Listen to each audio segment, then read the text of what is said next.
ಮತಾಂಧರಿಗೆ ಮಣೆ ಆಗ್ತಾ ಇದೆ. ಅದರ ಮುಖಾಂತರ ಬಾಂಗ್ಲಾದೇಶದವ್ರಿಗೆ ಏನಾದರೂ ಒಂದು ಸೈಟ್ ಸಿಕ್ಕಿದ್ರು ಸಹ ಅದು ಕೆಟ್ಟ ಪರಂಪರೆಯನ್ನು ರಾಜ್ಯದಲ್ಲಿ ನಾಂದಿ ಆಡ್ತೈತೆ. ಮುಂದೆ ಬರುವಂಥ ದಿನಗಳಲ್ಲಿ ಅವ್ರಿಗೆಲ್ಲ ಒಂದು ರೀತಿ ಪಾಸ್ಪೋರ್ಟು ಬೇಕಾಗೇ ಇಲ್ಲ.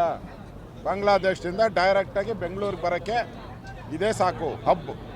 ಬೆಂಗಳೂರನ್ನು, ಕರ್ನಾಟಕವನ್ನು ಬಾಂಗ್ಲಾದೇಶದ ಹಬ್ ಮಾಡ್ತಾರೆ. ನಮ್ಮ ಚಿಂತೆ ಇರೋ ಅಂಥದ್ದು ಕನ್ನಡಿಗರಿಗಿಲ್ಲದೆ ಇರೋವಂಥ ನೆಲ. ಬಾಂಗ್ಲಾದೇಶದ ಮೇಲೆ ಕಾಂಗ್ರೆಸ್ಗೆ ಪ್ರೀತಿ ಯಾಕೆ? ಅವ್ರನ್ನ ಬ್ರದರ್ಸ್ ಅನ್ನೋರು. ಕಾಂಗ್ರೆಸ್ ಪಾರ್ಟಿಗೆ ವೇಣುಗೋಪಾಲ್ ನಮ್ಮ ನಾಯಕರು ಅಂತಾರೆ. ಆಮೇಲೆ ಪಿರಿಯಾರನ್, ಕೇರಳದ ಪಿನ್ರಾಯನ್ ಅವರ NDA ಪಾರ್ಟ್ನರ್ ಅವರು, ಸಾರಿ INDA ಪಾರ್ಟ್ನರ್ ಅವ್ರಿಗೇನಾನ ಪ್ರೀತಿ ಇದ್ದರೆ ಈ ಕಾಂಗ್ರೆಸ್ ಅವ್ರದ್ದು ಜಮೀನು ಇದೆಯಲ್ಲ ಅಲ್ಲಿ ತೊಗೊಂಡೋಗಿ ಕೊಡಲಿ. ಕಾಂಗ್ರೆಸ್ ಲೀಡರ್ಸ್ದು ಜಮೀನು ಇದೆಯಲ್ಲ ಅಲ್ಲಿ ಕೊಡಲಿ. ಇದ್ಯಾಕೆ? ಕನ್ನಡಿಗರದ್ದು ಇದು. 7 ಕೋಟಿ ಕನ್ನಡಿಗರಿಗೆ ಸೇರಿದ್ದು. ಇದು ಕಾಂಗ್ರೆಸ್ಗೆ ಸೇರಿದ್ದಲ್ಲ. ಈ ಜಮೀನೇನಾದರೂ ಕಾಂಗ್ರೆಸ್ ಪಾರ್ಟಿಗೆ ಸೇರಿದರೆ ಕೊಡಲಿ ಇವರು. ಇದು ಕರ್ನಾಟಕದ 7 ಕೋಟಿ ಜನಗಳಿಗೆ ಸೇರಿದ್ದು ಜಮೀನು. ಇದನ್ನು ಯಾರೋ ವೇಣುಗೋಪಾಲ್ ಹೇಳಿದ್ರು ಅಂತ ಕೊಡೋಕ್ಕೆ ಸಾಧ್ಯನೇ ಇಲ್ಲ.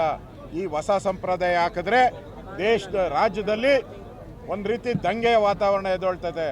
ಬಾಂಗ್ಲಾದೇಶರು ನಿರಂತರವಾಗಿ ವಲಸೆ ಬರೋದು, ಕರ್ನಾಟಕವನ್ನು ಡ್ರಗ್ ಮಾಫಿಯಾ, ಟೆರರಿಸ್ಟ್ ಮಾಫಿಯಾ, ಅಲ್ಲಿ ಹಿಂದೂಗಳ ಮೇಲೆ ಅಲ್ಲೇ ನಡೀತೈತೆ. ಅದನ್ನು ಕಾಂಗ್ರೆಸ್ ಅವರು ಇದುವರೆಗೂ ಖಂಡಿಸಿಲ್ಲ. ಆದರೆ ಇಲ್ಲಿ ಮುಸ್ಲಿಮರ ವಿಚಾರ ಬಂದಾಗ ಇಡೀ ಕಾಂಗ್ರೆಸ್ ಪಾರ್ಟಿ ಎದ್ದು ನಿಂತಿರೋದು ಯಾಕೆ? ನಮ್ಮ ಪ್ರಶ್ನೆ.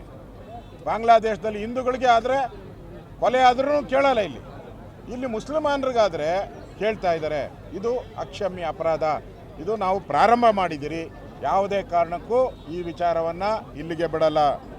ಜನ ಹೋರಾಟ ಮಾಡಿದ್ದೀರಿ. ಮುಂದೆ ಬರೋ ಅಧಿವೇಶನದಲ್ಲೂ ಕೂಡ ಇದರ ಬಗ್ಗೆ ಧ್ವನಿ ಎತ್ತುತ್ತೀರಿ. ಕನ್ನಡಿಗರಿಗೆ ನ್ಯಾಯ ಸಿಗೋವರೆಗೂ ನಮ್ಮ ಹೋರಾಟ ನಾವು ಮಾಡ್ತೀವಿ.